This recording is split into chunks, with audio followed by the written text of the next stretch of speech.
Ruhonge rwa uthuthuria ukonie nyamu cia githaka ni rwambikite uthuthuria wa kiria gicungiriirie kuongerereka gwa thuguri ya wendia wa nyama cia nyamu cia githaka. Akiaria hindi ya kurunguria mubango wa uritu wa wira mwaka wa 2023-2027, Minister wa Ugendi Rebecca MIANO augite thirikari ni kuongerera kigina kuri ruhonge ruru niguo guteithiriria gukinyaniria uthuthuria uyu. Very glad that we are revamping our research and training so that our policy decisions can be informed by data and by accurate information. Kuringana na murugamiriri munene wa ruhonge ruru rwa uthuthuria Patrick Omondi, thengia ya guteithiriria thirikari gucaria kihonia kia maundu ngurani maria magumire sekta ino ya ugendi, uthuthuria uyu oho ni utanyitwo guteithiriria thirikari gukurana nyamu iria ciri ugwati-ini. We are going to look at ways of resolving human wildlife conflict,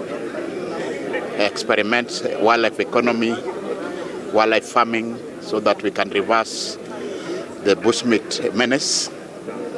We are going to look at issues of connectivity, issues of technology, among others. Currently, at the conservation end and wildlife management, we are facing quite a number of issues.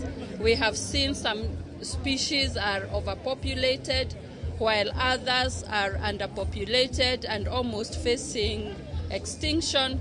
But with proper research, we will be able to know ahead of time what the landscape looks like, and we can make proper policy decisions. Omondi oho atariria ati ruhonge ruru ni ruhuritwo njeki ni ikundi ingi cia githirikari niguo kwambiriria ikereka ria keri ria utari wa nyamu cia githaka kwambiriria mweri wa gatandatu mwaka ukite. We are rolling out our next phase will start in Laikipia Samburu Marsabit, which is the largest ecosystem. Then we go to the Sabos, northern Kenya. We anticipate to finish the census by June. Hadwini ha Kameme TV, Jitagogena wa Wadirwa.